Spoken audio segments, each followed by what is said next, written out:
feel like, can you see me over like with this microphone?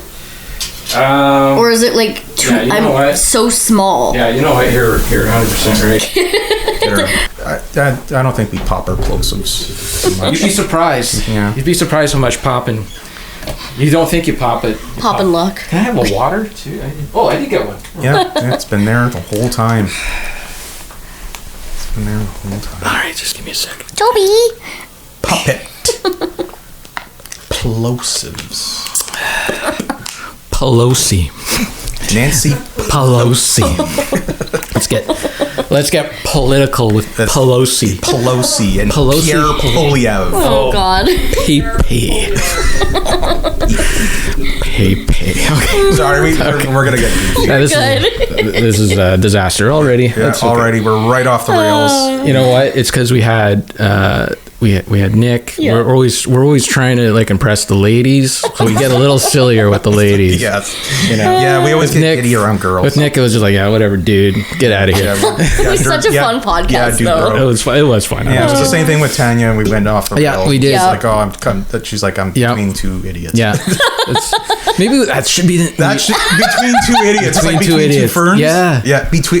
Okay, that's it. The rough cut of the podcast. All right, so the Mindmelt Podcast will be changing to Between Two Idiots. You just popped your pee on the podcast. The podcast, yeah. I can pee because I got this. I got this little. At our age, if you can pee, it's a good sign. So. Yeah. Okay. All right. That's it. Let's do it. All right, let's get into it. Heck yeah. All right, welcome to the Mindmelt Podcast. Today, as always, I'll introduce myself first. It's my podcast. I'm Mark Gagne, the owner and artist of Mindmelt Studio. I decided to start a podcast to meet with friends, talk about their work, mental health, pop culture, fun stuff. Pop culture. Anyways, as always, I'm joined by my co-host, engineer extraordinaire, Kevin. Yep, I'm here. Simister. That's right. I got my Alex Horn tablet ready to go for trivia. Yep. So, yeah, let's do it. Okay. Well, we'll do a show and then we can do it. We'll just do it. We won't introduce our guest. No. So our guest today is Alicia. Why am I blanking on your last name all of a sudden? Alicia Grace. Alicia Grace. Oh my God. Shenya, and then sorry about that. Alicia Grace. Yes. Welcome to the podcast. Thank you for having me. I'm very excited to be here. Yeah. Hopefully I'll get my shit together by the end of the show. Don't hold your breath. Don't hold your breath. It's a train wreck. So I'm just gonna move the mic closer to you because catch me being blind and bonk my head into it at some point. So yeah, another That Creative Loft alumni. Yes. We seem to be like the podcast of That Creative Loft. Creative podcast now. Yeah, I mean, there's a lot of people that funnel through there, and I've met a lot of really cool people. Yeah. So I'm like, hey, come on the podcast and plug your projects and stuff. At the end, though, you got to sit through all this before you. Yeah, you got to sit through all. Like, it's just tedium. It's just just stop it. Anyway, so yeah, we met at the Loft. How long have you been working at the Loft, doing classes and stuff? I want to say it's coming on almost 2.5 years, maybe. Okay. Yeah, Kelly. So fun fact: a few years ago, I said to the world, give me a sign to get back into acting. Right. And then 2 weeks later, Kelly moved next door. And she owns the Creative Loft. Oh, so she's like literally right next. She's your neighbor. Yeah, she's literally my neighbor, and she moved in right next door. And I said, well, thank you, world. I'm getting back into acting now. She didn't happen to see you in the backyard doing jazz hands and performing and stuff? No, not that day. No. Cool. Yeah, so then I started at the acting studio. Yeah, I want to say at least 2 summers ago. Cool. Yeah. And you started with the on-camera acting right away? Yeah. I started doing that, and then I moved into some voice acting for a bit. Realized that was a very fun passion for a while, and now I've just been doing whatever pops up. Whatever happens to. Yeah, I'm kind of the same way. Like I just did that comedy one with Jade. Yes, that was a fun one. Yeah, that was fun. Yeah. So what's she like as a neighbor? Spill the tea. There's no tea. No, it's great. Yeah, it's great. Yeah. It's awesome having a neighbor that's like, just hang out all the time when we can, and like just great person. Oh yeah. Yeah. Awesome. That's great. Yeah. So has it been successful for you, like going through the Creative Loft? Like, I think so. Yeah. So when I started at the Creative Loft, I definitely started getting my footing into the door and like figuring out, the acting world a little bit more. And then Kelly suggested that I should maybe start looking into finding an agent. And then I met someone there was a workshop happening with Ilona Smythe, who she owns. She's like, I think she's a casting she does casting, but she also owns the background work app. Okay. Yes. So I was meeting with her, and she told me that if I'm looking for like disability representation, to go with a place called Kello Inclusive. Okay. So it's an agency that is specifically for people with disabilities. That's cool. I'm bringing that like on because like not a lot of times people in the industry will give people with disabilities a chance, right? Because of just like the stigmas and all of that. Mm-hmm. So I signed on with them, and it's been pretty good. My first year, last year, I got cast in a very big voice acting thing, which is still to be released. We'll see about if that ever comes out. And then I was in a TV show. Awesome. Yeah. What was the TV show? It was called Got Game. And it was like a 6-part episode, and it's kind of like a D&D style game where everyone, like there's like 6 people with disabilities sitting at a table, and we're all sharing it. Yeah. About that. Yeah, we're all just sharing our lived experiences while playing board games. That must have been fun. It was so fun. Yeah. Flew out to Ottawa on a Sunday, we filmed 6 episodes in 2 days. Wow. So like Monday, 12-hour day, Tuesday was a 12-hour day, and then Wednesday I flew back to Sudbury. Wow. That must have been exhausting playing games. I mean, you're playing games, but still, like, you have to sort of be a little bit performative. Yes. Like doing that. It's like fun card games and stuff. We had to take a lot of breaks, too, because, like, a lot of us are blind, and a lot of us have, like, light sensitivity. Right. So there was a lot of breaks. But, like, the cast and the crew were just so accommodating, which is very rare. I find working in the industry, and now it's just, auditioning, still trying to get, this year's been a little bit slower, I find, but, I've noticed that just even on the websites, like background work and stuff like that, I haven't seen anything up here yet, just down in the Ottawa region so far. Which I don't know if it was because of the long winter we had here or something. I don't know if that plays a part. Who knows? But I haven't seen really too many projects locally. But hopefully that'll change soon. Yeah. Fingers crossed. Paying the rent is nice. Yes. Yeah. So where did that Got Game air? Was it just on YouTube? So it was on a platform called AMI, which is Accessible Media Inc.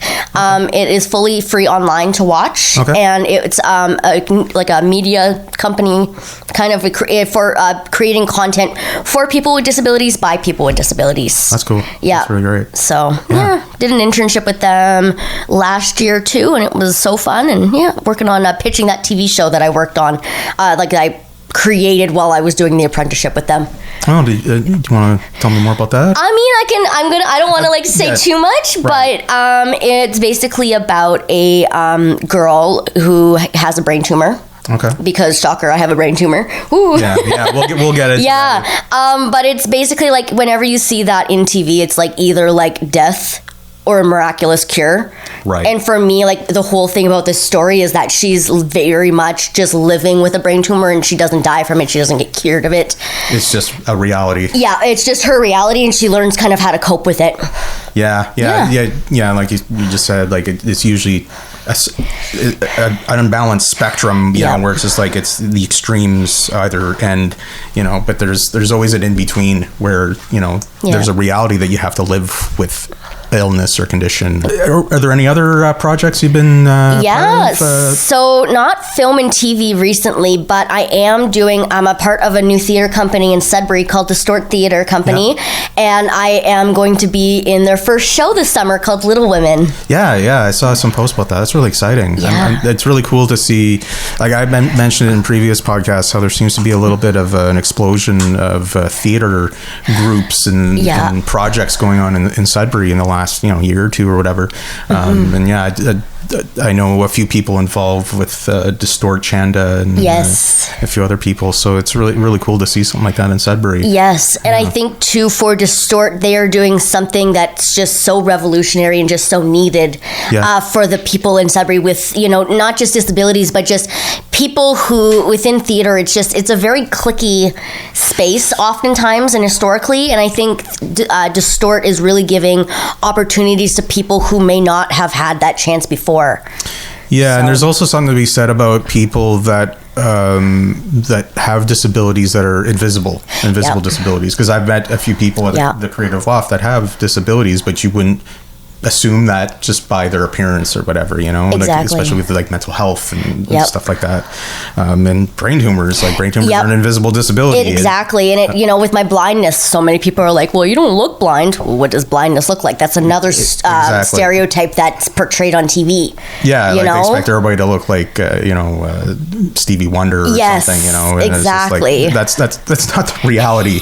No. Yeah. I was this close to getting a TV, like a lead in a TV show, like a kids TV show, and the only reason, because I have an early childhood background, like working with kids, I have that background, I have all of that, and I was like the second person, like it was between me and another person, and I didn't get it solely because I didn't look blind enough. And I'm like, I have been doing callbacks on a self-tape over Zoom. Yeah. You're not going to see me using my white cane and I'm just going to keep tapping bringing my white cane up into the screen, Yeah, how do you look blind? Like you gotta look. You have to look. You have to look up, or look just like not. The Steve have dark glasses on, and maybe if I had brought in the thick sunglasses. It is weird how people hearing, people get it. Like there are ranges of hearing, right? There's certain amounts of hearing loss that someone might have. They're either completely deaf or they just hard of hearing, right? But with sight, it seems to be not there yet. It really isn't. You mentioned something. There's just weird encounters all the time. Like last week, I was chased down by a bunch of people with Bibles down the street. They wanted to pray on my eyes. Because I'm blind. Yep. And then I had someone else go, oh my God, you're blind? Can you hear me? And started yelling at me. No, I'm like Daredevil. My senses are heightened. You're on the rooftops downtown at night, or vigilante. So did their prayers work? Were you able to see better after? Unfortunately not. I'm still using a white cane. That is wild. Right? People have no children. So 4 religious people. No, there was so I was walking down the street to the optometrist. I need to understand this. It's like it's set up for a joke. Four religious people walk into a bar. Right? There's a blind person. I had my thick sunglasses on. I was literally walking with my white cane down the street to go to the optometrist, out of all places. And all I hear... Look, I'm taking care of it, man. Right? All I hear is this guy go, ma'am, can I help you? And I'm thinking he wanted to sighted guide me. I'm like, no, I'm good, thank you. And he's like... And then I hear his voice get closer, and he's like, no, we want to pray on your eyes. And he's holding a Bible, and his 3 buddies are behind him. Which pray? Was it P-R-A-Y or P-R-E-Y? Like, did he want to... Honestly, it was the P-R-A-Y, but the way they were acting, it was the E-Y. And so they start chasing me down the street with Bibles. And I'm like, my mom's... There's a new eye cult in Sudbury that we don't know about. Yeah, but these are just daily things that I have to deal with as a blind person going into public. Jesus. That's crazy. That's insane. Wow. My life could literally be a sitcom. Yeah, I know you recently had an experience too that sort of went viral online. Yes. Shoppers Drug Mart. Yes. Yeah. The Shoppers Drug Mart. That was a whole other experience, and I'm not gonna taking too long to talk about it, but there was just 2 people at the Shoppers Drug Mart who very much treated me as if they didn't know if I was just as if they had not understood what blindness was. And I understand there's a bit of ignorance there, knowing, but they just made me feel like a complete alien.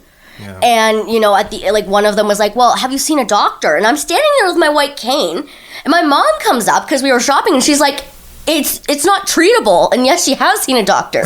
What kind of question? Have you seen it? No, I'm just raw dogging it, man. Right? I just choose to use the stick. And no, I suddenly went blind one day, and I was like, it's nothing. I'll get to it when I get to it. Right? And it was just one of those things. So and when I talked to the manager on the phone, she was just making up all these excuses. And it was and she's like, well, you really hurt my staff's feeling. I'm like, well, you really, you hurt my feelings too. You don't understand. Now we're victim blaming. Oh my God. That's right? No, it's like the drama. Get your Shoppers points. Right? It's just, Like, Shoppers is not going to be a sponsor. No, Shoppers are there. Loblaws, Westons, they're not going to be good. But it's, and at the end of the day, like, yes, I was like, I made that because they were asking me, they're like, can you take, like, they wanted me to take the video down. And I'm like, I'm not going to be doing that. It was a video. Oh, I made it. I can show you like later. Yeah, but I made a TikTok just based in a video, just being like, hey, this isn't right. And for me, not everyone who has a disability wants to have that platform. They don't, like, a lot of people with disabilities just want to live their life. Sure. I am actively using my voice to raise awareness. Well, being an advocate. And being an advocate, And that day I was just in a really pissy mood and I wanted to, rightfully so. Like, I'm you can't get away with it. I'm an advocate for mental health and awareness and, talking about it and whatever. And the world needs people like us. Exactly. To bring these topics out.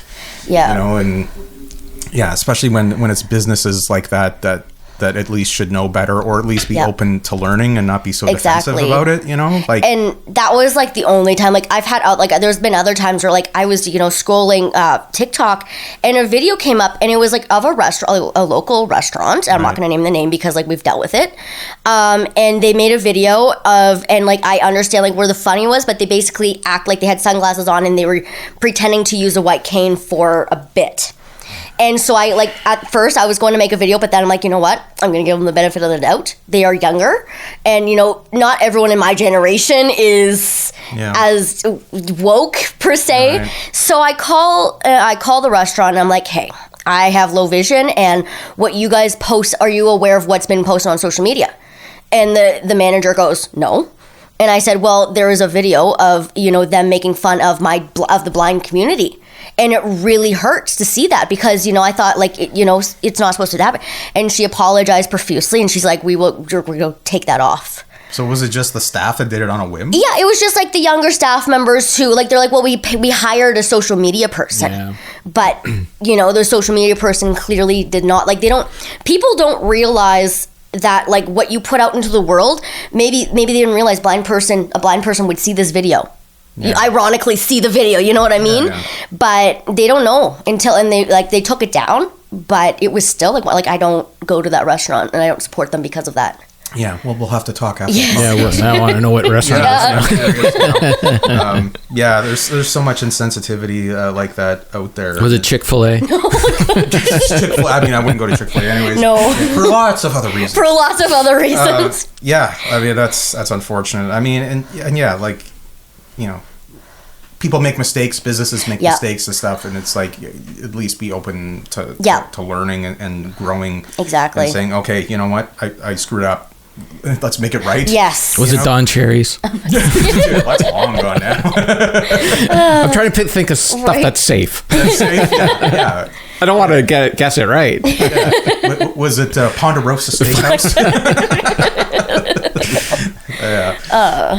And, like, I understand, like, there is a lot of ignorance and just, like, people don't know, because, like, how often do people, I'm like, when I go out into public, I am often the first disabled person someone will meet in their entire life, right? Which is, I'm like, how? But also, like, okay, but for me, having, like, because I'm also in disability studies in university right now, so having that lived and learned experience, it really, puts a view on things. So it's like people aren't just doing it because they're, like, they're just, they don't want to. It's because they just don't know or have any concept of what disability is and how to accommodate for it and how to appreciate the disabled lives and experiences. Yeah, I think also, I mean, with social media and whatever, the world, like, everybody's more hyper aware of everything. Maybe there's a level of discomfort that people don't know how to address people or talk to people that have disabilities. It's like, how do you broach the subject or whatever? And, like,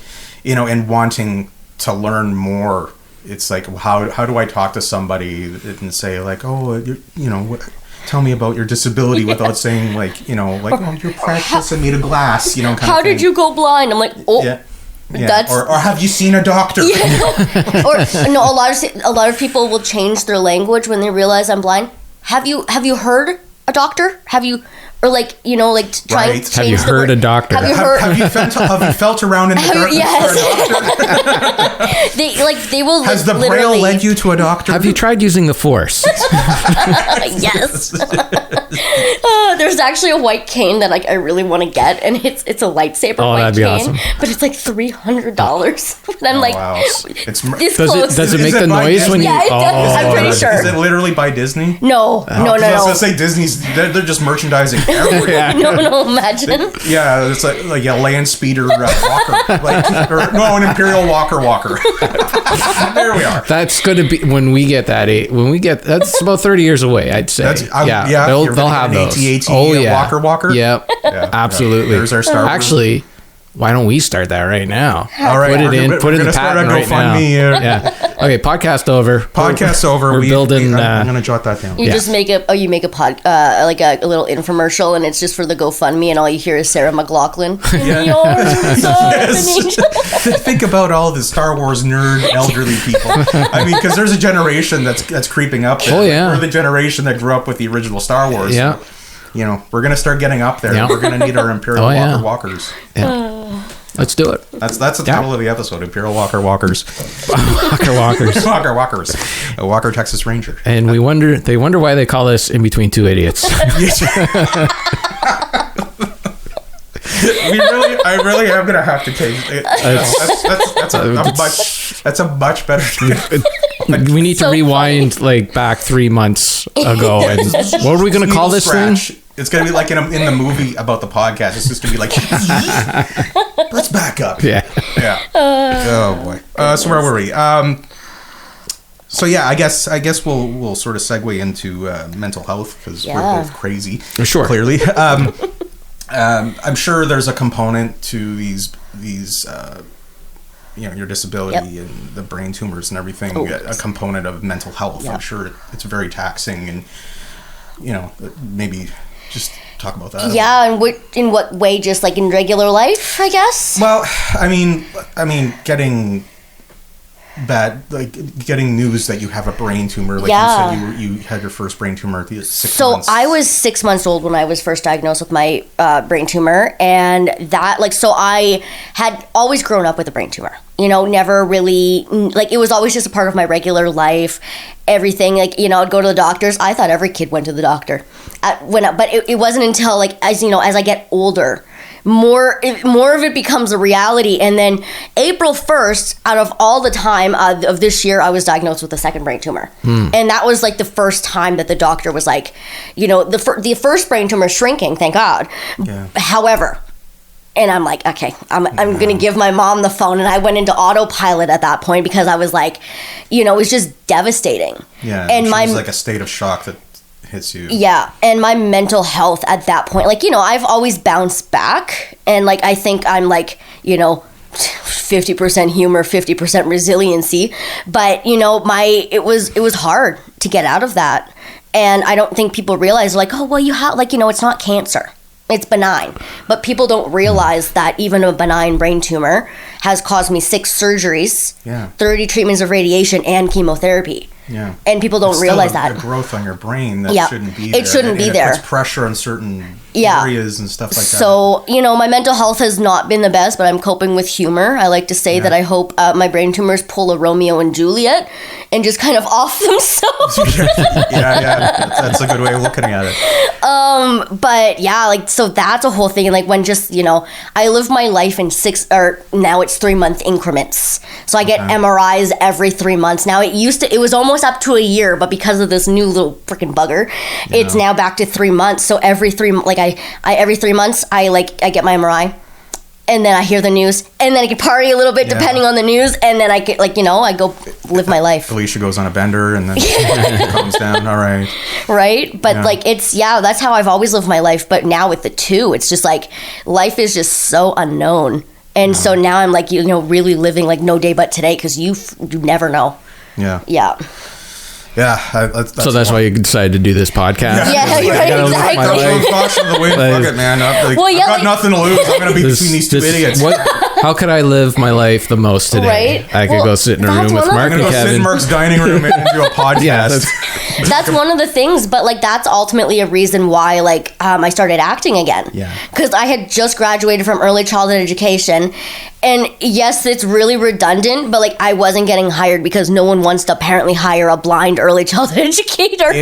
It's a hard thing to get into as well too. Like there's a lot of early childhood educators out there, and the whole teaching thing in Ontario is kind of a mess because of our current government, which we won't get into that. But my wife was an early childhood educator, and it's hard work. It's difficult. And so like when that didn't work out, and I was having like, the doctor, I graduated, and then the doctors were like, okay, well, you should really take a year off.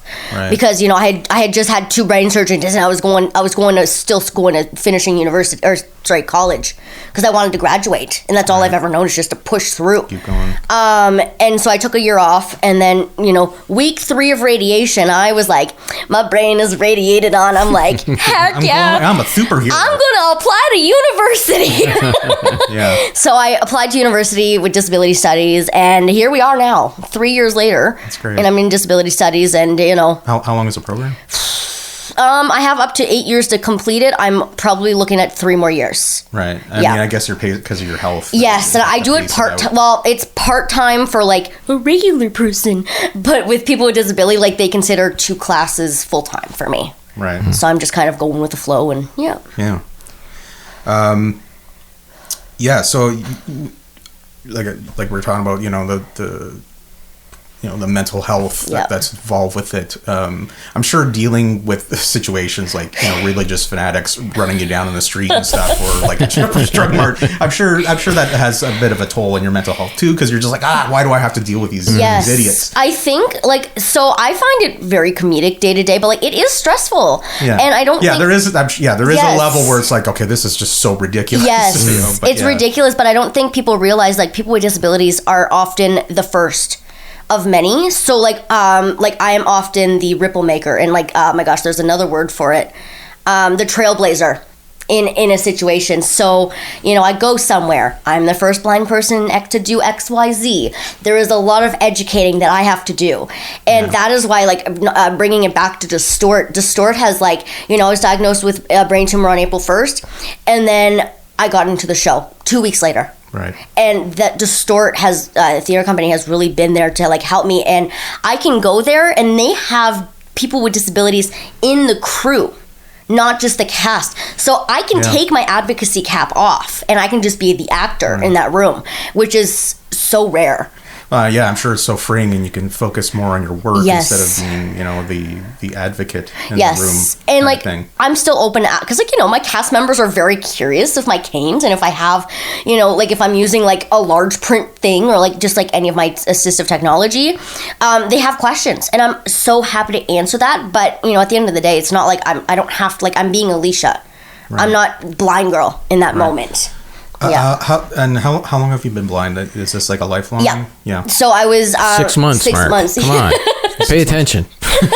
Well, my first brain tumor the tumor was around the optic nerve. Okay. So for them to take it out, they had to cut the nerve. But at that age, my mom making that decision, she's like, well, I would rather her be alive. Sorry, I can't keep up with the time. You're good. No, it's the multiverse, man. It's Marvel's multiverse. It's messed up my brain. There's so many multiverses. But it's been a journey. I'm sure it takes a lot of adjusting your life and stuff. And in terms of being an advocate, is it self-appointed, or is it something that people looked at you to do? Good question. Do you think? I think it's a mix of both. Yeah. Because there are definitely times where I want to advocate. I used to, 3 years ago, I was doing a lot more governance advocacy. And being in these different councils, for Council for the Blind, National Youth Council for CNIB, all of these different places advocating on a national level. Right. But that people don't realize that can get so draining. And I had a burnout in the pandemic with that. And I had a mentor at the same time who was in her 30s with a disability, and she said, if I can give you one piece of advice, it's to not burn yourself out in your 20s. with advocacy. You have to really take that time. So I've, kind of like, I still do advocacy, but not to the capacity that I was doing it, because I'd be on meetings. Like, I'd do school, and then I'd be on meetings from like 4 to 7 at night, and like even past that, sometimes 9 p.m. And then like going to the city hall for proclamations or to speak. Right. And it just got so tiring. So now I'm kind of like, I'm going to do some advocacy, but more arts and theater and film related. Yeah. Because that's to find a balance. Yeah. Because, I would imagine it would. Plus, I mean, I'm sure, there's a level of frustration where it could kind of take over and you're just sort of aggro all the time. Like, yell at people. I'm the angry blind person. Right. Well, and I guess if you could the angry Tourette's guy, you could become the angry blind girl. The angry blind girl. Yeah, I'm 12 angry men, but it's just me and my different advocacy modes. But my mom, me and my mom had a conversation, and I was like, I'm just so tired of advocating. I don't know, like, I used to love it. She's like, well, that's burnout, and you don't always have to wear that cap, and that blew my mind, because I'm like, what do you mean? Like, I've never had the choice not to. Right. But that's just the world we live in. Yeah, I mean, it's hard to be on your guard, like sort of a fight mode constantly. And then I take my guard down, and then I'm getting chased down the street by 4 people with Bibles. I've never encountered that before. That's wild. It was you ever had religious people chase you down Tuesday the street? morning. Yeah, but it wasn't for my blindness. It was just because they sensed the devil in you. there were some issues. Oh, well, like I walked into a church, my skin started burning. It was just Yeah, you did touch the holy water thing, and it started. I didn't even get the water was boiling before I even got there. Yeah. My middle name is Damien, by the way. Really? Yeah, that explains a lot. That's why my cat just like screeches. Just runs away. If it was a black cat, it would like me. Yeah. So, we've talked about the Distort Theater and a little bit of, a disability in the acting entertainment world. How has it been navigating the entertainment acting world with disability?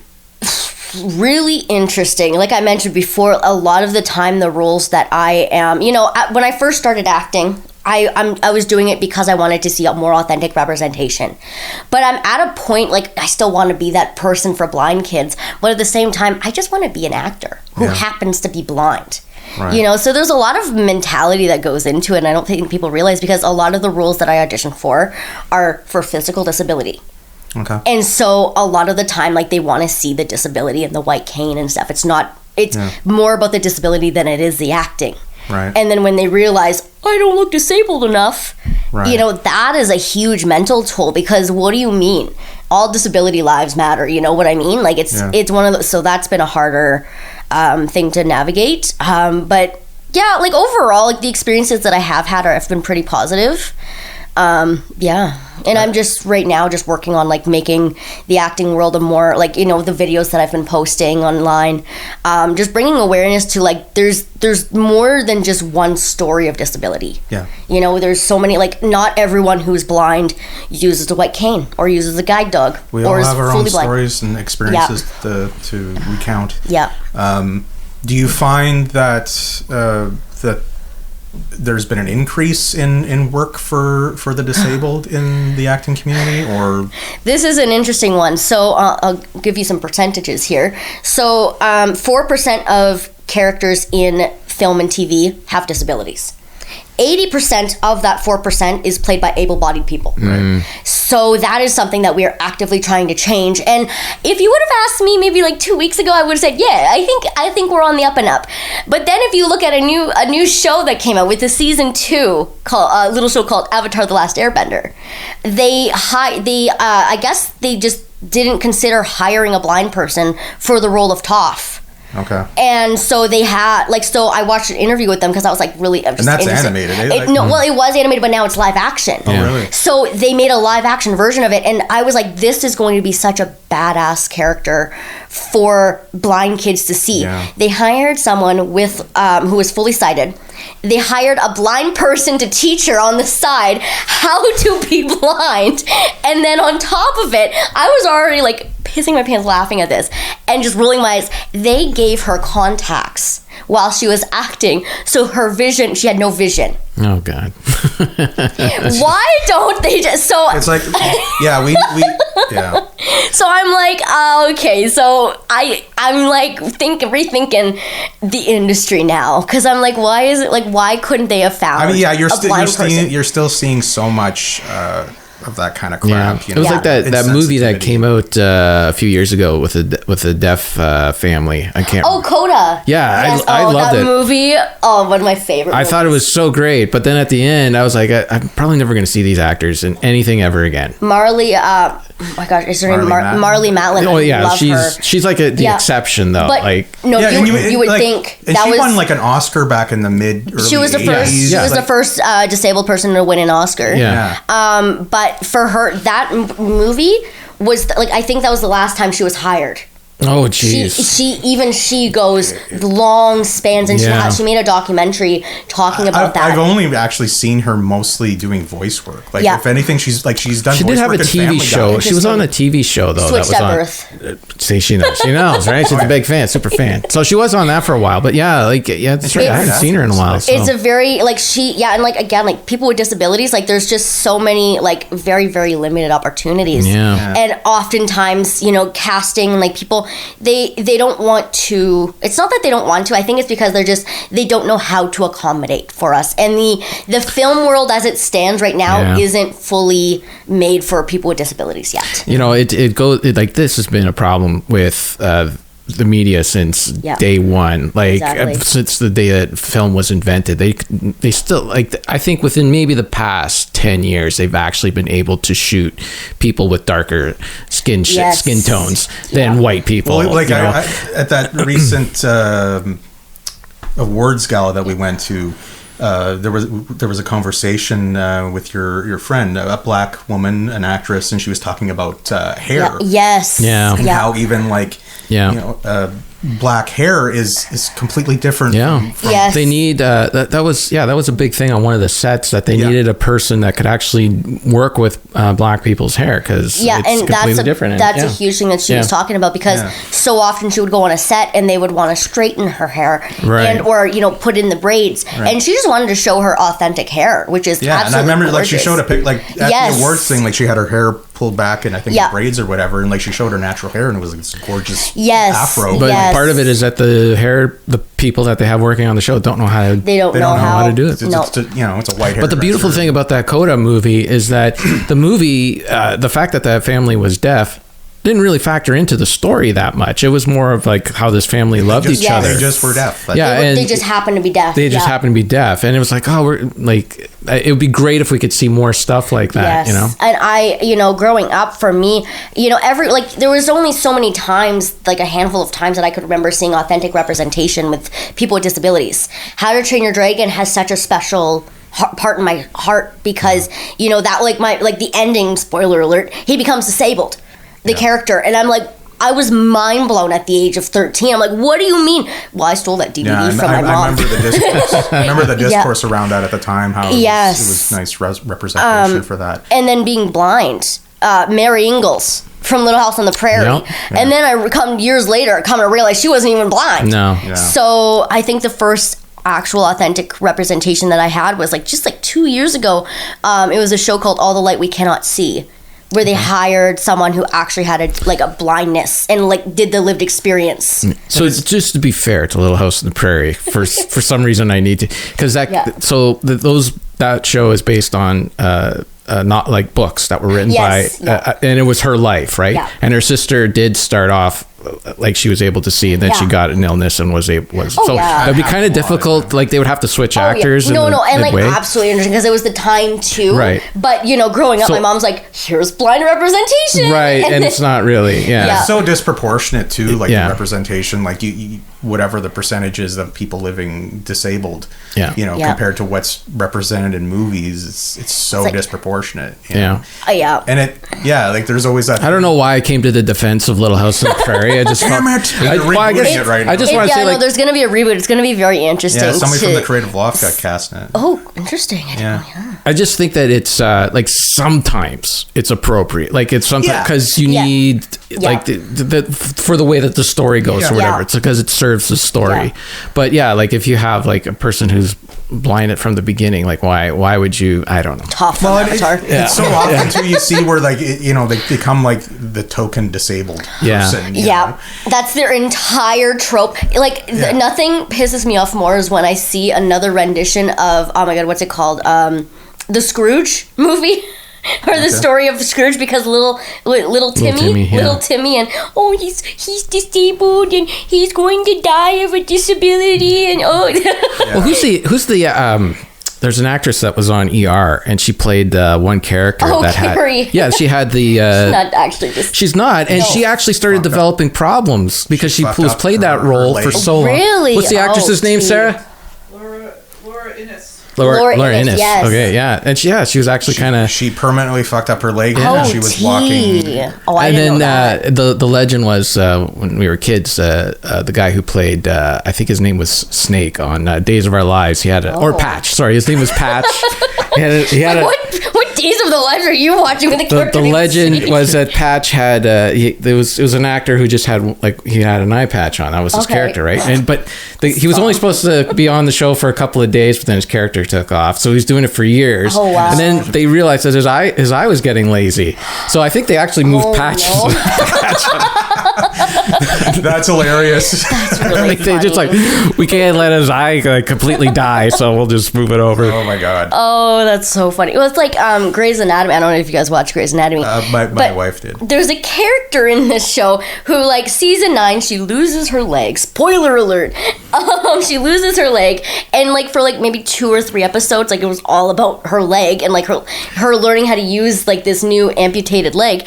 And now she makes the guest appearances and stuff, and I'm like, oh, your leg grew back, because they don't even put that in. No, they don't even. Like a different role, but no, it's the same role. But like the character, it's like they don't mention the like at all in these like later seasons, and I'm like looking and I'm like, God, this is like a Mystery Science Theater 3000 thing. Like, I'm like, what? Like, why you have your full-grown leg there? I can see it. There's no even work trying to like. Was it supposed to be a wooden leg or something? No, it was like just a leg came back. All of a sudden, leg came back. It just came back, yeah, and like the miracle of science. Wow. Yeah. Wow. Great. Wow, that hospital. She doesn't have like the like the quote unquote like a walk anymore either. It's just McLovin, McDreamy, McDreamy. No, that's McLovin. McLovin is. I don't know what that is. McLovin and Grey's. That was McLovin. I'm a doctor, Dr. McLovin. But yeah, like people just don't. I don't know. It's like there's a disability. It's good for a while, and then it just poof. It served the story. Narrative. Yeah. Now we gotta move on. Move on. Exactly. Yeah. Never mind. Yeah, she has legs now. Just ignore it. Yeah. Yeah. Exactly. So how are we for time? If we can go into a game, if you're ready. Have you exhausted your list there? Or? Usually this section we kind of just start nerding out about pop culture and stuff. Yeah. Are there any movies you enjoyed lately? Or? Movies I've enjoyed. Oh, I just watched. It was like a rom-com on Netflix, and it was called Voicemails to Isabel. Okay. Someone told me to watch this because there was Taylor Swift music in it, and I'm a huge Swiftie. Yeah. And so I watched it, and it was about this these sisters. One of the sister dies of cystic fibrosis later on in life, and she like the other sister's just like, hey, I've met this guy, and like always leaving her sister voicemail. This is like very cheesy movie, but it was like beautifully done. Yeah. And then I don't know, fun movie fact. I don't know. This might just be in your trivia. Did you know E.T. for part of the role of E.T. was played by a disabled boy with no legs? Apparently.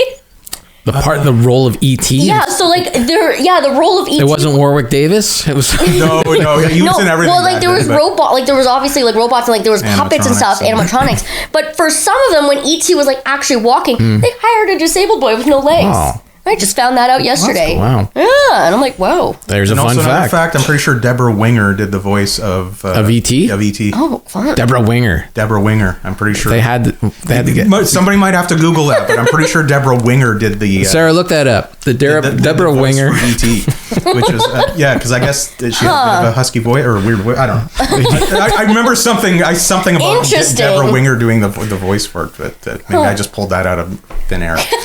Are you sure this wasn't a dream you had? Yeah, it's a dream. I had an erotic dream that Deborah Winger was E.T. I didn't say erotic. You went there. Yeah. Well, she showed me her finger and it glowed. Wow. Where? Oh, it's true. There we go. Woo. Wow. Weird look at fact. you. See, that's why he is super good at the weird trivia stuff. Yeah. He's full of it. I know the niche disability trivia. Well, I didn't put any of that in You're there. And we just briefly... before the opening or whatever, you're into Star Trek. We're kind of a bit of Trekkie nerds. That's like a dream role. If I could ever be on Star Trek, dream role. Well, they have a lot of production in Toronto. Yeah, but it's really hard. Apparently, it's really, really hard to get on that show. Yeah. They have production for Star Trek in Toronto? Yeah. Oh, yeah, that's where they filmed Discovery. Oh, really? New Worlds, Academy. Star Trek Academy. A lot of it is filmed in Toronto. Oh. Well, they're not producing anything right now. No, everything just seems to... They've already canceled Star Trek Academy. They're doing one more season, and I'm like, no, it was so good. Well, like in our chat, I'm not a fan of the newer Trek, to be honest. Like, I'm kind of the 90s. The OG. A little bit of older school. Not the OG. Like, I never really got into the 60s Trek. Oh, I love the 60s Trek. It's pretty dated. It is dated. Yeah. It's not... it has not all of it. There's a cheesy sort of quality, and I mean they definitely tackled some interesting stuff that was way ahead of its time. Well, that's the thing with Star Trek. It's always been like representative of very good of what was happening at the time, right? Like the original series was like, well, let's have a black woman on the bridge, let's have an Asian guy on the bridge, let's have a Russian on the bridge in the middle of the Cold War. And the Next Generation was about gender, really. Like, it was all women had strong roles, like the doctor, she didn't last too long, but episode about transgender. There was a transgender race that Riker fell in love with, right? Which was really ahead of its time, right? At that time. Yep. I started because my mom, like, we always grew up with Star Trek in the house. Yeah. And it wasn't until like my mom's like, because I just one day decided I wanted to just start watching it. My mom was like, hey, let's watch Voyager. And it was just like, so like, I loved it. But it wasn't until like, I think season 3 when 7 of 9 came in. Like, that is like my favorite character in 7 of 9. 7 of 9. I just love that character and just that whole storyline so much. Yeah. My wife and I are actually watching through Voyager. We watched through DS9 a little while back, and then we're like, let's go through Voyager, because we never have watched the whole thing. I sort of dipped in and out of it, and it's varying degrees of quality. I really like Janeway. I think she's a good actress and captain. It's funny, more people that I meet that have got into like Voyager or Deep Space Nine before the Next Generation, like they end up liking those shows more, because I feel like by the time like we were watching it, it was like, okay, we've kind of seen this already on Next Generation. Whereas if you went into Voyager without seeing Next Generation, that's what I had. You can definitely see some sort of rehashing of plots in Voyager. Like, there's been a few episodes that have been pretty good. I don't know if it's hit the highs that DS9 hit. Like, there was episodes in DS9 where I was like, wow, this is incredible television. And I don't know if Voyager has hit... I gotta try watching DS9, because like I have tried like multiple times to start watching that one. It's a different flavor. Like I said, it's a way different vibe compared to and that was done intentionally. Like the guy, the showrunner for that show, he intentionally did not want to do the Next Generation again, right? He wanted to make it something different. He wanted to make it more about the aliens, and also I think, isn't it the first in the Star Trek history to actually have like not just like single episodes, but like the storyline continue episode to episode. Yeah, they kind of dipped into that because, but the way, the nature of television at the time, right? Like, it was assigned watching, right? It was like, okay, it's 7 o'clock, time to watch Star Trek. And sometimes you could sit there and watch Star Trek at 7 on Thursdays, and sometimes you couldn't. So, but with Deep Space Nine, they were trying to do a little bit of that because they were trying to launch the UPN network. Yes. So right? it was more serialized. So it was, what they were trying to do is get people to tune in every week. Yeah. And that was kind of their way of and then with Voyager, they would do that with like some 2-parter episodes and that, but nothing. Voyager, I mean, I think because of the nature of the story or whatever, which was more exploration like TNG, that there wasn't, there's some sort of narrative sort of serialized a little bit there, little bit, but it's mostly like race of the week. Or a cave episode or whatever. Like, like one thing we joke about it, like they've gone through, I don't know, like 20 runabouts in the show, and I'm like, how many do they have? How many do they have? But apparently they replicate them. So apparently it's a running thing. They went through like over over a dozen shuttles in the show. And yet Voyager never did. Oh my god, what are they called? The truffles, puffles. Tribbles. Tribbles, the Tribbles thing. Now, I don't think Voyager ever did the Tribbles. I don't think you could get dipped into it. I don't think you could get Tribbles in, because they were in the Alpha Quadrant, right? Yeah. And I don't think TNG touched on the Tribbles as well. No. The TNG kind of tried, like there was a rule at the beginning of the show that they couldn't really touch a lot of the original series. Like Gene Roddenberry actually made a rule that they couldn't even say the word Spock. Another thing too about at least the early couple seasons of TNG is there wasn't supposed to be any conflict. Because he was very much about, everybody's copacetic or whatever. Which doesn't really work for storytelling. It doesn't work for storytelling. Maybe originally in the original series where things were a little more... because that wasn't really a thing in the original series either. No. Like, McCoy was basically a friggin' racist, like a Vulcan racist. Like, he hated, like, Vulcans and green-blooded and all that stuff. Like, that was the whole point of that show, right? Is that it was the inner conflict in Captain Kirk. Yeah. Spock was the logic side. Maybe he wanted to lean more in the utopian I think that's what people had picked up on the show, and that's what they repeated to him between the 18 years between when the original series was off the air and then the new series came on the air, and I think that's just what kind of got into his head. The storytelling, and that's why the first couple seasons are considered the worst of TNG. Because even though I don't feel they're that bad, I really don't. The first season is pretty rough. I think 1 or 2 episodes that are... I don't think it's that bad. For which one? I don't think it's that bad. TNG, yeah. I think like when you look at a show, like you could tell, like for me, like, okay, yes, there was absolutely bad moments, bad episodes, bad things, but overall the show was okay. I think what happened with the first season of The Next Generation is that the crew, the people who starred on the show, the actors, they hated the first season because they were thinking back to the experience that they had and all the rough patches with the original showrunner and all that stuff. Because you talk like Will Wheaton, he's a guy that actually went back and watched the first season. He's like, it's really not that bad when you watch it. So I challenge anyone to give it a second. It's watchable. It's just there's a handful of episodes where it's just like, I mean, they made mistakes. But for the most part, I mean, the characters were kind of like, there. Like they kind of figured out what Data was going to be. Worf really came into his own once Tasha Yar left because they were both sort of the same character. Yeah, it was kind of weird that they had, but I think that was like someone had an idea that they wanted a female as the captain of the security chief, and someone wanted and Roddenberry basically wanted a Klingon on the bridge. Well, okay, what are you going to get this Klingon to do? Like security, like what else is he going to do? He's going to be a science officer. I mean, they kind of gotten away from that more later on, and like they've made. DS9 introduced Ferengi Starfleet officer. I won't spoil that if you ever get into that. And those were great. That was like, that's the thing. That's the thing with Deep Space Nine. Like the main characters, they're kind of boring. See, I did see that part. The glimpses that I did see, like through DS9, my mom and my brother were watching it. Okay. I did catch on to that, like bits and pieces. Those are my favorite parts of the Ferengi stories. I'm not a fan of the Ferengi race and the characters. My wife loves Quark, and Quark has his moments, but Nog was definitely the highlight. He had one of the best stories. We were watching, was it ER? Because that's what we're watching as a family right now, and I think it was ER, and we're all trying to figure out where this actor, and we're like, whose voice is that? And I'm pretty sure it was Quark. Armin Shimmer. Armin Shimmer. He did a lot. Yeah, he was in a Seinfeld. Same the guy who plays Neelix, Ethan Phillips. Yes. A lot of stuff. Yeah, you see him all over. Picardo. He's grown on me. Neelix is no. He is so much better without Kess. All right, I'm done. That's it. I agree. He's not a great character. I didn't like Kess. but like that storyline was just. We were just like we've been watching. Were you trying his recipes? Is that what it was? No, it's just he was so he was a toxic boyfriend. Yeah. Well, because he was dating a friend of mine.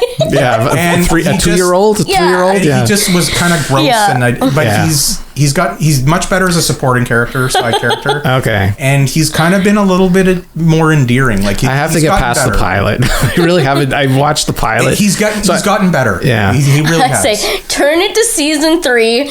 After Kess, and it's golden. Yeah. So I don't even need to watch 1 through 3. Like I've seen probably maybe, but like there's like a 2-parter, A Year in Hell, which is pretty interesting. Was that in the first early seasons? It was in the second or third season. Okay. Now. I don't know. Which there are some interesting episodes. Oh yeah, like there's a lot of filler. The whole Tuvix episode that is infamously bad. Yeah. So bad. Yeah. No. But there's characters that have gotten better, like B'Elanna Torres and stuff like that. We just watched an episode which actually gets into mental health quite a bit, and her struggling with her identity and struggling because she's half Klingon, half human, and her history with the Maquis and all her old Maquis shipmates were killed. Yeah, that's one thing that show I think at least tried to do is give the characters a little bit of like my favorite character I think on that show was the Doctor. Yes, Robert Picardo. Robert Picardo is awesome. He was awesome in every. He's in the new Star Trek Academy show. Like he acts circles around most of the actors. But not only that, I feel they gave his character an arc. Yes. Like he was the only one that actually grew, and it was interesting. Yes, there was a lot of overlap with Data and the whole android, and is he really but we person? But like Data, he was like learning how to be a person, but I feel like it was more robotic. Yeah, like I think that as much. Yeah. I think the interesting thing was like with Data, the crew, his friends around him. Yeah. Accepted him as a crewmate, crew member, and it was always somebody from the outside that would come in. Even when Kate Pulaski came in for that one episode, and she started calling him Data, and he's like, "Shut that!" He shut that shit down right away. Yeah. And she's like, "Why do you care? You're a robot." It's like, actually, go ask all my friends around here. I can perform. Anyways, but the difference was with Voyager is that they just dismissed him. Like he's like, can you at least turn me off when you walk out of the thing? So I thought that was kind of interesting, and I did like that part. I wish there was a little more of that in that show, but we're we talked about Star Trek for about the Star Trek podcast for about 15 between two idiots Star Trek podcast. No, between two Trekkies. That's right. Oh geez, let me call up the right so funny. Yeah, we could go on and on. We Kevin and I often will get into these like tangents about Star Trek, and our wives just kind of glaze over and start playing games on their phones and stuff. Yes. Okay. I guess this is between two idiots trivia. So for anyone who's just tuning in for the first time, Mark is like super. He's got this weird, uncanny ability to trivia savant, zone in. Well, it's not, I don't know if it's like it's just like you're able to sense out the right answer. I know a lot of stupid, useless trivia. Yeah. But I tend to have a sense of what would be the right answer. Right. Too, so I'm not sure if it's in or not, but we talked about doing Star Trek one, but it was just I thought it was too easy, so I couldn't find like hard enough stuff. So this is just like general. Weird, odd trivia. Okay, so we're gonna have 3 rounds like we did the last time, and it's your goal to beat Mark. Oh no! And if you beat Mark, you get a prize. You get a Costco bin, or a Staples bin. Staples bin. You get a Staples bin. I took out all the SD cards out of it though. So all one of them. People are like, "What is it?" I know. I had an interesting day at Staples today. Okay. So question 1. Are you ready? Which animal has fingerprints so similar to humans they've occasionally confused forensic investigators? Is it a sloth, a lemur, a koala, or a raccoon? I'm gonna say Mark already knows it. I could tell that look on his face. I think it's sloth. Is it sloth? I think it's sloth. You're going to say sloth? Maybe. Koala. Koala, really? Mark is right, of course. Why do you know this? I don't know. It's just one of those things I know. Koalas. And they also, don't they have, was it syphilis or chlamydia? Yeah, that's right. Yes. Yeah. Yes. So kind of like me, they have fingerprints like me, and I'm also riddled with. So when you came home with syphilis at one time, you blamed it on the koala. I blamed it on the koala bear. It was. That's life in the Donovan, baby. It was just a koala. It wasn't a. I swear to God. I swear. Yeah, it was eucalyptus. Koalas have koalas' fingerprints have loops and whorls nearly indistinguishable from human prints under a microscope. How big are their hands? Or their paw? Oh, God. I don't know. No, they don't have... Is it the same size? I don't... They got loops and whorls. Okay. I haven't hung out with a koala recently. Yeah. So. I'll ask him next time. Okay. Okay, question 2. Which of these foods was once sold as a medicine? Oh, jeez. Was it ketchup, popcorn, marshmallows, or pickles? Oh. You know this one too? You bastard. I'm just going to take a gander and say marshmallows. Marshmallows? That's for the Star Trek 5 people out there? Marshmallows. Ketchup. Really? Yep, he's correct once again. Oh my God. Did you give the... No, I do not. I want somebody to beat him, okay? I'm dying Sorry, for it. it's home field advantage, man. It's because I got a teleprompter right off camera right there. Ketchup. In the 1830s, ketchup was marketed as a cure for indigestion, diarrhea before becoming a condiment. Interesting. Yummy. All right, question 3. There's still a lot of questions. What were they putting in the ketchup back then? Okay. Would you like some diuretic on your French fries? Yes, please. Maybe that's why I get the diarrhea all the time. That's why I get the scoots. Which of these animals can survive being frozen solid and later thaw out alive? So they could be frozen solid and then thawed out and walk around, be okay. Is it an Arctic hare, a wood frog, an emperor penguin, or a snow leopard? A wood frog. Wood frog. It's a wood frog. Yeah, you guys both got that one right. Yeah, a wood frog during the winter can freeze with up to 70% of its water in its body turn to ice. Wow. Its heart stops beating and appears dead, but special sugars in its cells act as a natural antifreeze when temperatures rise in spring, and the frog thaws out and resumes. So the frog's normal diabetic because of the sugars? That's right. He just downs a bunch of ketchup. Wilford Brimley, if they cryogenically froze, is he still alive? I think he's still alive. Wilford Brimley? Yeah. No, he's got to be dead. Is he? Sarah? Do they cryogenically froze him because maybe his sugars will keep him? Is Wilford Brimley still alive? Can you look that up? No, she says no. She said she already knows. Who's that? I don't know. He felt like you don't know Wilford Brimley? I don't think so. He was like 40 years old in Cocoon, which is wild. I know, but he looked older. He always looked older. He was in The Thing. That was like, but he was also like Quaker Oats commercials. He's in Quaker Oats commercials. What's that? He died in 2020. 2020. Oh, the pandemic got him. Yeah, maybe. Yeah, probably. Yeah. Well, it wasn't diabetes.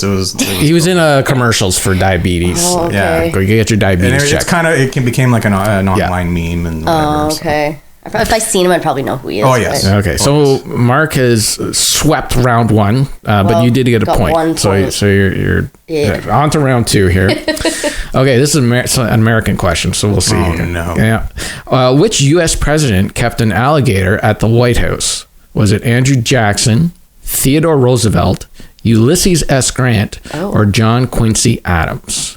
Oh, Mark doesn't know this one. He is looking off to the side thinking. Yeah, my brain meats are working right now. I'm thinking, I'm going to just say Theodore Roosevelt because that's the only one I know. He was a big, hunter guy. Yeah. What were the other ones? So it's Andrew Jackson, Teddy Roosevelt, Ulysses S. Grant, and John Quincy Adams. I'm going to say Grant. You both didn't get that one. It was John Quincy Adams. He had an alligator was gifted to him by Marquis de Lafayette. Oh. Yeah, he was like a French general. French. I know that name because of the musical Hamilton. Oh, okay. Yeah.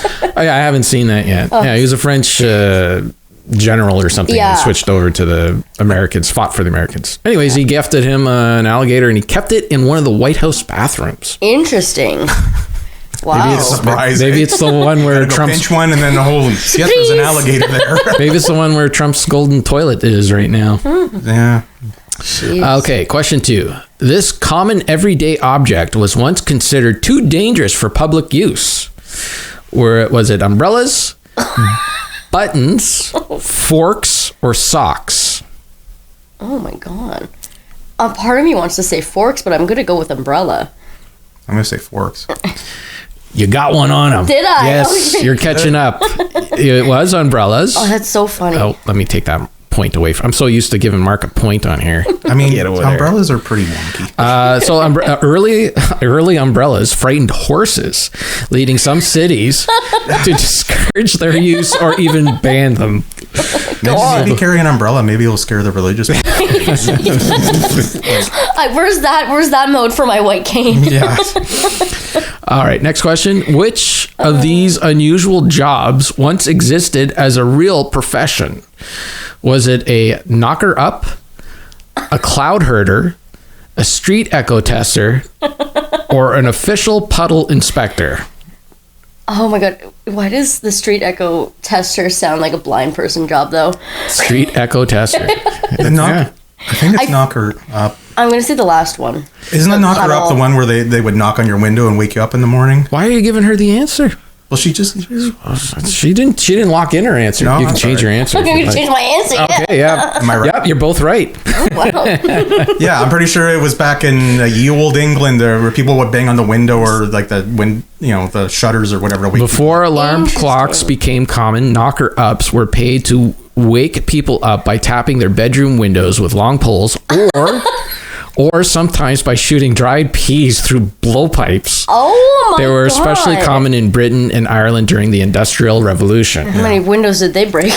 Well, now knocker ups they mean completely different. But yeah, that was I think it was an MTV show, Knocker Up.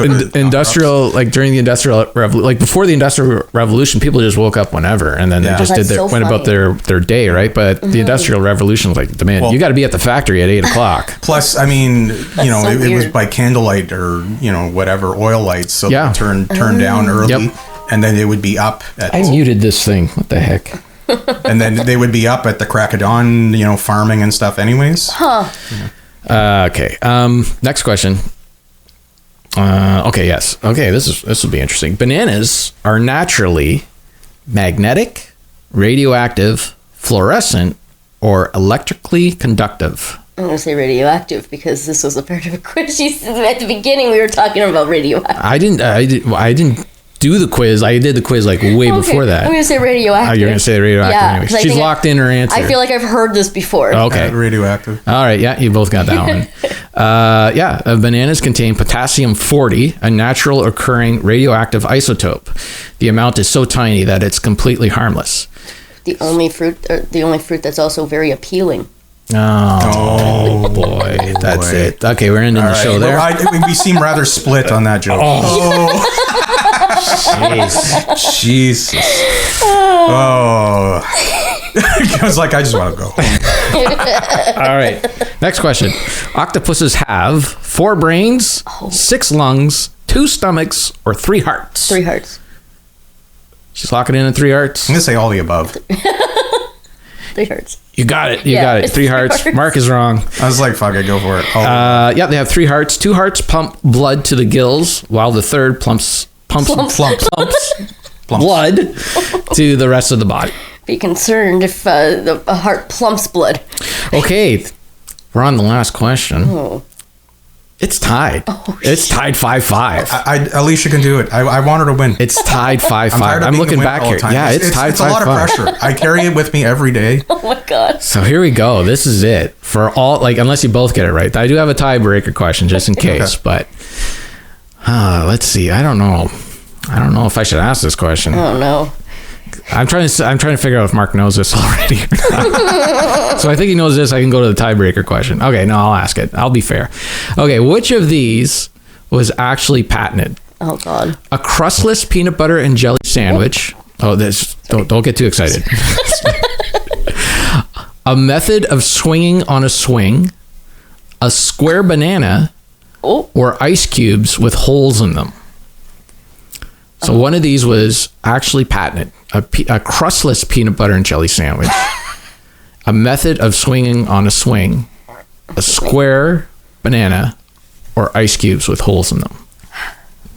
Well, it's down to 2. I want to say either the sandwich or the ice cube, but I'm going to say the ice cube one. Okay, you're locking in on ice cube? Yeah, I think so. Mark? I was thinking ice cubes too. Ice cubes too. We are going to have to go to a tiebreaker question because you guys both got it wrong. Wrong. Was it the sandwich? It was Smucker's successfully patented and sealed. Is that the Uncrustables or whatever? Exactly. Yeah, crustless peanut butter and jelly sandwich in the late 90s, paving the way for Uncrustables. Wow. Okay. I mean, I knew it was a product, but I didn't know it was. Yeah. Okay, tiebreaker question. It's tied at 6-6. Somebody has to guess this. Okay, so you can't copy her answer. Okay, you guys stop it, Mark. I know. That's how he cheats, right? Yeah. Okay, which of these is the official name of a real unit of measurement? Is it a florp, a smoot, a Newtonlet, or a megafoot?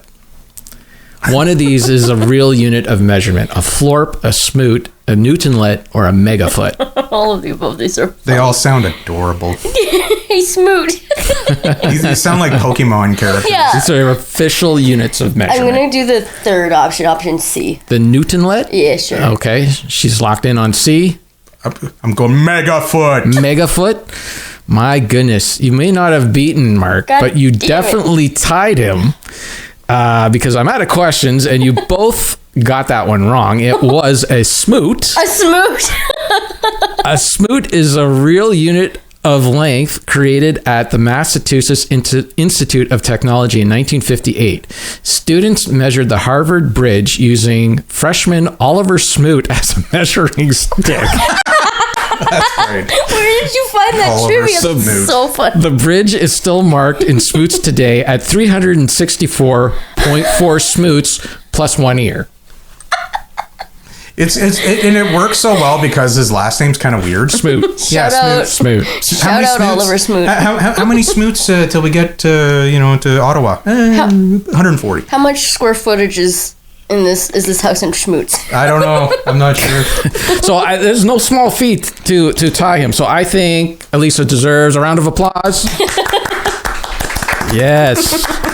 Nice. So he's not undefeated. I'm not undefeated. Yes, Darn. it's been tied. Close. Those were good questions. That was good. Yeah, it was fun. That's why I was like, I got to go this way instead of the Star Trek one because the Star Trek one was just probably a lot of very general. It was just stuff that I think that anybody would know, or if you just thought about it, you'd figure it out. Especially with a multiple choice. Zeitgeist. Like if I said Worf, like you would get it right away, kind of thing. Yeah. Anyways. All right. Yeah. Cool. Well, we'll wrap things up. Thank you for joining us today. Do you have anything to plug? I mean, you can follow me on any social media at Alicia Grace Official. And let's go. And you have when is Little Women? Little Women is running August 6th to 9th at Thornlow Theatre. Thornlow Theatre in Sudbury, Ontario. Sudbury, Ontario, yeah. So if you're in Sudbury and you're looking for a local play to check out and support Distort Theatre. One that's fully accessible, and we're going to have all of the accessibility in mind. There's going to be a sensory table for accessibility needs. There's going to be an extra room for if people need to step out. We're having relaxed performances. We're doing touch tours. It's a whole it's awesome. It's going to be revolutionary, so come check it out. Awesome. Yeah. Awesome. Nice. Yeah. And do you have anything to plug? No, not really. Nah. I'm just the one side of the idiot. Yeah, I've just been chilling out playing guitar when I'm not doing this. So. Well, thank you guys for having me on the podcast. Yeah, it was great. Good fun. Yeah, good times. As always, you can see my work on my website, www.mindmeltstudio.com. You can find me on Facebook at facebook.com/mindmeltstudio. And you can find me on Instagram at mindmelt_studio. Thanks for joining us. This has been fun. Thank you, Alicia. Thank you, Kevin. Keep your eye out for new social media outlets with the two in between two idiots. Yeah, between two idiots. You got to follow that at in between. We better go lock that in. I'm gonna have to lock that in case it might have been taken already. Yeah. So, thank you. Oh my God. Have fun. Stay safe. Stay cool. Goodbye. The coolest part of the show is coming up right now. The coolest part of the show is tasty treats. Oh my God, you made legit shortbread. Oh my God. Oh, that smells good. And then brownie. Oh my God. But you were gonna like. just a wandering around down here with the downtown blues. Got no home, nothing to lose. You've been listening to the Mindmelt Podcast. Intro and outro music is Downtown Blues by Sean Barrett. Find his music at seanbarrett.bandcamp.com. You can also find his book at www.firstguitars.ca. For the Downtown Blues.